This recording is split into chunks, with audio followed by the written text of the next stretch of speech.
tous. Donc en fait, je vais évoquer l'évolution des marchés selon mes analyses et mes prévisions pour l'année 2013. Donc juste avant cela, je vais me représenter pour les personnes qui ne me connaissent pas. Donc je suis analyste technique, trader. Je suis l'auteur du livre Le Scalping aux éditions Galino, pour ceux qui s'intéresseraient à des interventions très chirurgicales sur les marchés financiers de quelques minutes. Je suis également le responsable du site technibourse.com. Je suis administrateur de la SICAV Reactor 7. Vous pouvez me retrouver de temps en temps sur BFM Business, régulièrement les jeudis, de temps en temps le vendredi après-midi. Et j'ai été trophée d'or cette année 2012 du Salon de l'analyse technique de Paris. Voilà mon site internet, je vous engage à le visiter. La SICAV Reactor 7 en fait est une SICAV flexible, c'est-à-dire qu'elle est de droit luxembourgeois, donc nous pouvons être 100% long ou 100% short. J'ai intégré la SICAV il y a 2 ans à peu près maintenant. Donc les performances de cette SICAV sont depuis mon entrée de 5,21 pour un CAC à moins 5,83. C'est la performance bien entendu des livrets net clients, sachant qu'on a quelques frais bien sûr au niveau de cette SICAV. Donc si on calcule la performance brute, on va ajouter quasiment 10% à ce niveau. Donc en fait, depuis mon entrée, j'ai fait grosso modo plus 15, alors que le CAC a fait moins 5,83. Mais effectivement, on délivre aux clients que 5,21 parce que tout le monde sait qu'il y a des frais de gestion et des frais divers dans une SICAV. Vous avez son codizine, Reactor 7, si ça vous intéresse. C'est une SICAV quasiment à 80% dédiée à l'analyse graphique, c'est-à-dire que toutes les décisions sont prises principalement au travers de concepts que je vais essayer de vous développer. Je vais faire une petite analyse de l'or tout de suite pour vous expliquer un petit peu les outils que j'utilise et que vous compreniez très rapidement mes procédés d'analyse et que vous puissiez comprendre en fait les 4 supports que je vais vous analyser dans la foulée, qui seront le CAC 40, le Dow Jones, l'euro-dollar et l'argent. Voilà, ceci est le graphique de l'or. Le graphique de gauche est un graphique sur une base mensuelle. Donc en fait, on revient sur un historique relativement important sur l'or, puisqu'il commence grosso modo en 2005. Le graphique de droite est un graphique sur une base hebdomadaire. Donc le graphique de gauche est un chandelier japonais. Les chandeliers japonais, en fait, c'est une façon de représenter l'évolution des cours. Chaque bâton, vert ou rouge, quand il est vert, on a plutôt tendance à voir le cours monter. Quand il est rouge, le cours a plutôt tendance à baisser. Donc chaque bâton, chaque chandelier japonais à gauche représente l'évolution d'un mois complet. Et chaque bâton sur le graphique de droite représente l'évolution d'une semaine complète. Alors le principe d'analyse, c'est moi qui ai inventé un petit peu cet aspect-là, parce que je me suis rendu compte que le marché avait tendance à évoluer selon 4 scénarios possibles. Un scénario qu'on n'aime pas, qu'on vit un peu en ce moment, qui est un scénario plutôt plat, donc avec des dérives plus ou moins longues horizontales. On reviendra sur ce scénario sur le CAC 40. Et puis, il y a 3 autres types de scénarios qui sont beaucoup plus intéressants pour les traders, pour les investisseurs, pour essayer d'aller chercher de la tendance. Et ces 3 types de scénarios sont une tendance haussière ou baissière ultra forte, une tendance haussière ou baissière modérément forte, et une tendance haussière ou baissière plutôt douce. Alors comment on fait le distinguo entre ces 3 tendances? Eh bien en fait, on va simplement lire le positionnement des cours par rapport aux outils que je vous ai mis en place sur le graphique de l'or. C'est-à-dire que si on regarde le graphique de gauche, qui est un graphique en base mensuelle, on retrouve là, bien sûr, on voit que la hausse est continue, très forte depuis plusieurs années sur le marché de l'or. Alors comment est-ce qu'on peut quantifier cette tendance haussière? Eh bien, moi j'ai 3 outils qui vont m'intéresser. J'ai le premier outil qui est cette bande rouge, dans laquelle les cours ont tendance à rebondir quasiment inlassablement depuis pas mal de mois, voire d'années. Vous avez une bande bleue. Là, on a eu un rebond à ce niveau-là. Alors la bande bleue, finalement, si le marché trouve appui dans cette bande bleue, ça veut dire qu'on est dans une tendance intermédiaire, ni très forte, ni très douce. La tendance haussière douce, c'est si le marché revenait chercher ces deux moyennes mobiles, ici, qui sont des moyennes mobiles assez longues. Une moyenne mobile, en fait, c'est simplement une moyenne sur X séries de cours, X mois, pour avoir, finalement, est-ce que le cours évolue au-dessus de sa moyenne par rapport à une série de mois, ou est-ce qu'il est en dessous, ce qui traduit, finalement, une tendance haussière ou baissière, et éventuellement une tendance relativement douce, lorsqu'on a la capacité à s'accrocher sur ces deux moyennes. Alors, lorsque les cours restent au-dessus de cette bande rouge, ça veut dire, en fait, que vous êtes en train d'observer le mouvement de hausse le plus fort qu'il est possible d'avoir sur les marchés. Donc, moralité, si vous voulez, lorsqu'on regarde la séquence haussière de l'or depuis 2005, on est bien entendu plus proche de la tendance haussière la plus forte possible qu'il ait été donné d'observer, plutôt que dans une tendance intermédiaire, voire moyenne. Et au jour d'aujourd'hui, il est intéressant de voir un peu où on en est. Eh bien, on reste, vous voyez, on reste quand même relativement collé à cette bande rouge. Ça veut dire qu'au jour d'aujourd'hui, la hausse de l'or n'est pas démentie. Alors, depuis plusieurs mois, elle s'est un petit peu, je dirais, même pas essoufflée, mais ralentie, latéralisée, où on a consolidé. On parle souvent de consolidation. Mais on voit qu'il n'y a pas encore d'idées qui nous permettrait de penser à un retour encore dans une tendance plus modérée, c'est-à-dire entre 1300 et 1450, voire dans une tendance très douce, c'est-à-dire vers 1000 $. C'est-à-dire que vous pourriez, alors là c'est presque une provocation, mais on pourrait avoir une baisse quasiment de 700 $ sur l'or, c'est-à-dire revenir aux alentours de 1000 $, sans pour autant invalider la tendance haussière douce de fond. Donc à un moment, il ne faudra pas s'étonner de voir l'or franchement baisser. Pourquoi? Parce que simplement, il fera une pause après une hausse vraiment très très impulsive, très forte, extraordinairement forte même, sur des bases de temps aussi longues qui sont des bases hebdomadaires. On verra que ce n'est pas du tout le cas sur les autres marchés que je vais étudier. Donc, le graphique de droite ici permet de faire un zoom sur la situation mensuelle qu'on observe ici et de voir en fait que à plus courte échéance, on est sorti d'une tendance de consolidation. Alors d'un point de vue chartiste, on appelle ça un triangle. Et le débordement de 1650 $, en fait, ça a été le QE3 annoncé aux États-Unis, en fait, qui a permis de sortir un petit peu de cette zone de léthargie. Et qu'est-ce que l'on peut voir? Également, de nouveau, on a ce concept, si vous voulez, de bande bleue, rouge et de moyenne mobile. C'est-à-dire que là, sur une base très long terme, on est dans une tendance haussière forte jusqu'au jour où on aura la capacité vraiment à s'installer, à revenir sous cette zone de plus bas qui ont été faites ici, ou si on cassait grosso modo 1522 $ sur l'or, on aurait tendance à avoir une consolidation qui nous ramènerait dans cette bande bleue, qui serait simplement finalement un retour dans une tendance haussière un petit peu plus médiane. Et si on ne tenait pas cette bande bleue, la tendance naturelle, ça serait de revenir ici. Et pour avoir un retournement complet de tendance, il faudrait casser ces moyennes mobiles. Donc ce n'est pas du tout d'actualité au jour d'aujourd'hui. Qu'est-ce que l'on peut dire? On peut dire que jusqu'à preuve du contraire, l'or peut continuer à monter, c'est-à-dire au-dessus de 1522 $, l'or est très très haussier à long terme. Le potentiel, alors le potentiel, on peut par contre se dire, après une hausse aussi forte, il n'est pas sûr que la cadence haussière continue à être aussi forte. On l'a vu ces derniers mois, elle s'est ralentie. Alors dans l'immédiat, c'est-à-dire que les prévisions pour, je dirais, les 6 prochains mois de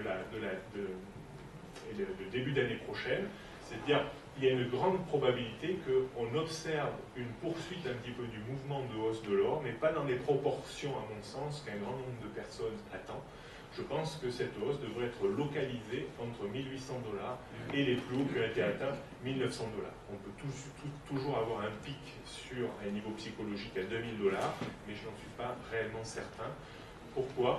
Parce que si vous voulez, alors je n'ai pas trop le temps de vous expliquer, parce qu'il faut faut que j'aille assez vite, mais la vitesse d'évolution des cours ici a été excessivement forte, c'est-à-dire que la volatilité a été très forte, l'élasticité du mouvement aussi a été très forte, c'est-à-dire qu'on a tendu vraiment l'élastique de façon considérable. L'élastique continue à être tendu, c'est-à-dire que pour moi, on n'a pas eu de consolidation nécessaire et suffisante en direction d'une tendance, je dirais, plus modérément haussière, de façon à avoir une reprise de la hausse sur des niveaux bien supérieurs au niveau auquel on a atteint cette année. C'est-à-dire qu'il aurait fallu passer par une phase de « c'est un mal pour un bien ».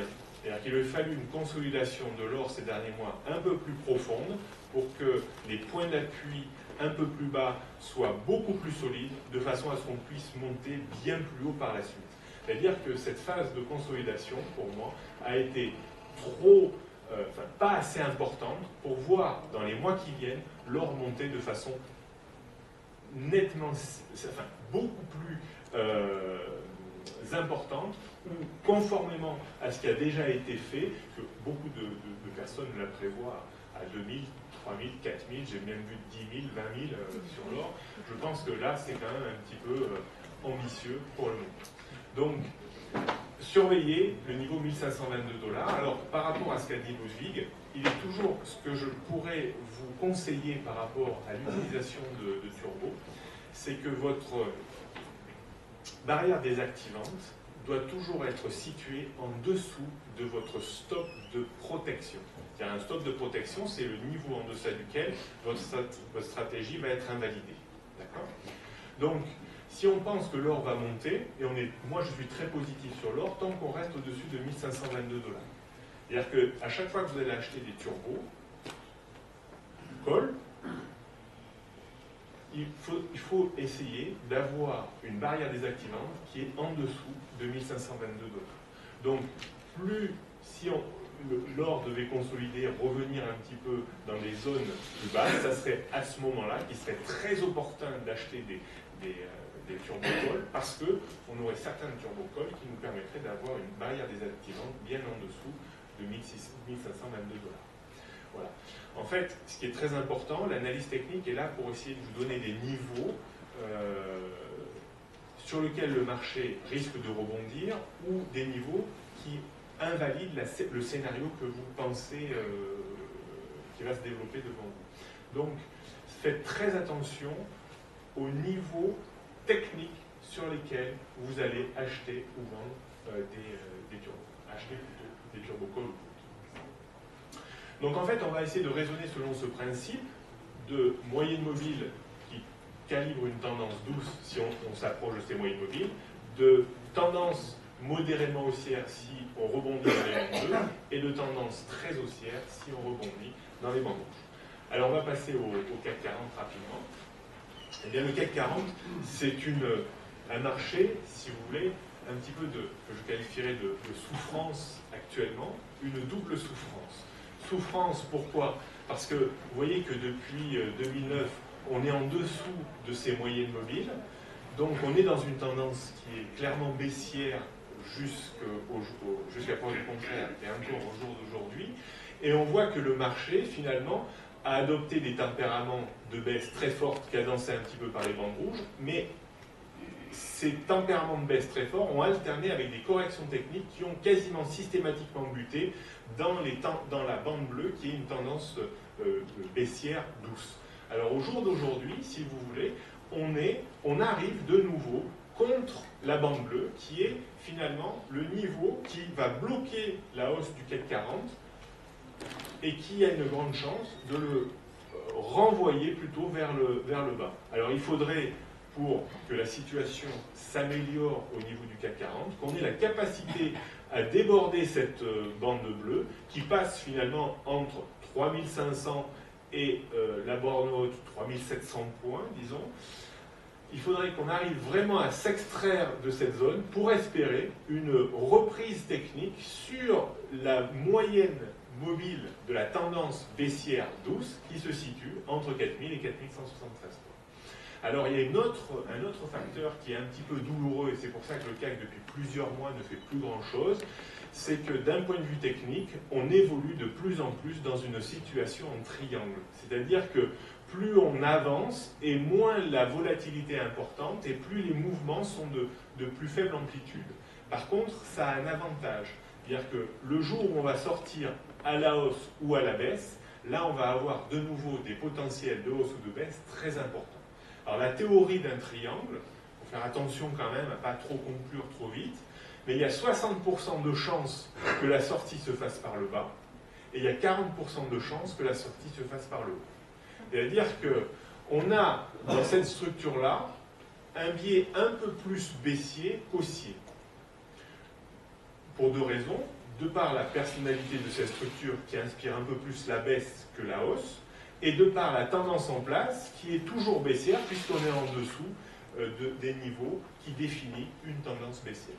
Et on arrive de nouveau sur des niveaux qui sont un peu compliqués. Alors si on passe sur un graphique hebdomadaire, on voit que depuis plusieurs mois, on est coincé sur un niveau de support très important à 3350. Vous voyez, alors, la tendance de long terme est baissière, mais la tendance de moyen terme, si vous voulez, sur le CAC 40, essaye de se redresser. Si vous voulez. Pour le moment, on n'est pas encore repassé au-dessus de cette tendance baissière qui est calibrée par ces moyennes mobiles, mais on cherche à prendre appui, si vous voulez, sur les bandes rouges et les bandes bleues, et qui définit ce niveau 3350 qui est hautement important. Donc, dans l'immédiat, pour les stratégies, je pense qu'il faut chercher à acheter dans cette zone, 3350-3400, chercher de nouveau à revendre dans cette zone 3500-3600. Donc c'est pour ça que depuis plusieurs mois, il y a peu de grains à moudre finalement dans une zone qui est de plus en plus étroite. Alors la première indication baissière majeure, ça serait la rupture de 3350, puisque là, ça serait la porte ouverte sur 3200 et éventuellement 3000, qui est la base du triangle. Alors, si vous visez des scénarios de beaucoup plus grande envergure, il serait intéressant d'acheter lorsque l'on sortira de cette consolidation en triangle par le haut, c'est-à-dire commencer à acheter au-dessus de 3600, 3700, pour viser un retour sur 3008, 4000, 4100 au grand maximum. Après, on changerait vraiment de situation globale.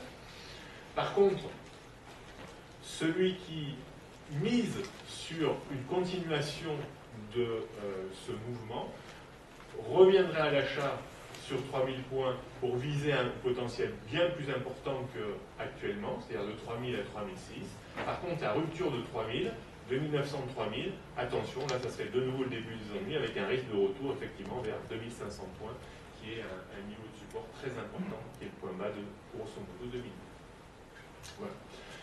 Donc, je ne suis pas spécialement très positif ni très négatif sur le CAC. Je pense qu'on va continuer à évoluer un petit peu dans cette zone d'incertitude avec les deux bornes immédiates qui sont 3350 et 3500-600. Voilà. Donc, je n'imagine pas pour le moment, si vous voulez, un débordement de cette zone dans les mois qui viennent. Donc, au maximum, on pourra avoir une petite hausse de fin d'année sur 3006, 3007, allez. Et je pense qu'en 2013, si tel est le cas, on réintégrera cette zone, voire on ira chercher 3000 et on continuera un petit peu à évoluer dans cette. Le Dow Jones, marché américain, bien entendu. Donc, lui, clairement dans une situation haussière, par rapport aux moyennes mobiles, par rapport aux bandes bleues, par rapport aux bandes rouges, par rapport à notre canal qu'on a défini. Attention, on est quand même dans une structure un peu d'essoufflement haussier, où on voit en fait que la variation est de moins en moins importante entre les points bas et les points hauts. Donc, il y a deux niveaux très forts et très importants à conceptualiser sur le Dow Jones. 12 000, c'est-à-dire on passe en dessous de 12 000. Alors là, c'est le retour des ennuis, et donc on reviendrait certainement sur le CAC 40 dans la zone 3000-3100. Et je pense que le potentiel maximum sur le Dow Jones, c'est 13 500, 14 000 au mieux. Donc plutôt acheteur sur 12 000, vendeur sur 13 500, 14 000. Si on casse 12 000, vendeur et surtout débarrassez-vous de vos actions. Et juste pour terminer en une minute, l'euro-dollar. Pour moi, l'euro-dollar est rentré quand même dans une tendance baissière de fond. Je crois qu'on a cassé cette tendance haussière qui était en place depuis la création de l'euro. Rappelez-vous, il était quand même à 0,80. On est monté jusqu'à 1,60, on a doublé. Mais on voit que cette tendance haussière est en train de s'essouffler par des points bas toujours plus bas les uns par rapport aux autres. Donc là, on a eu vraiment une accélération baissière jusqu'à 1,20 cet été. Pour moi, cette reprise-là n'est que technique. C'est-à-dire que, suite aux mesures qu'on a prises, tout ça au niveau de l'Europe, mais pour le moment, on n'a pas invalidé cette sortie de tendance haussière qu'on conceptualise ici. C'est-à-dire que on pourrait remonter sur l'euro jusqu'à 1,30, voire 1,34, sans pour autant changer la situation baissière de l'euro.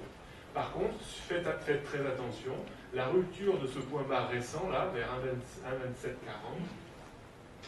1,2740, confirmerait vraiment que c'est une reprise technique et on pourrait de nouveau avoir une baisse vers 1,26, 1,24, 1,22. Et si on casse 1,20, là c'est vraiment le début des ennuis, où on pourrait revoir une parité vers 1,13, voire à une parité de 1 pour.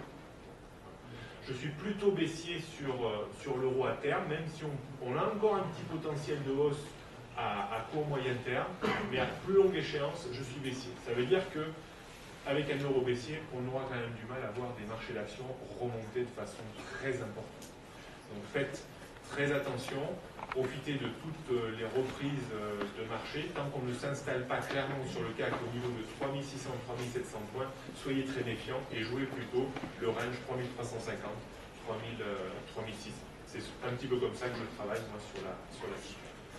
Je suis désolé, je suis allé un petit peu vite, j'espère que vous avez pu retenir les niveaux évoqués, mais la grande, je dirais ce qu'il faut retenir vraiment, si vous travaillez avec des turbos, faites attention, il faut absolument que votre barrière désactivante soit en dessous de votre stop. Parce que si elle est au-dessus du stop, on peut avoir des corrections techniques, vous pouvez être touché sur la barrière désactivante sans pour autant que votre scénario soit caduque et invalidé.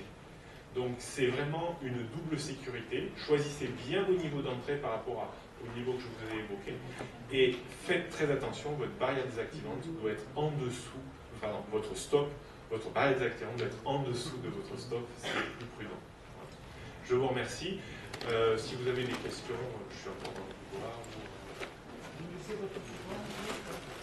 Oui, enfin, je crois qu'on a prévu de l'envoyer. Moi, je peux vous l'envoyer. Vous pouvez bien entendu me contacter soit directement sur mon site Technicourse et je vous envoie le support, soit sur Ronext ou RBS. Et puis, je pense qu'on vous enverra les 3 supports également. En ce qui concerne Ronext, ça nous sera distribué en fait parce que moi, le mien, je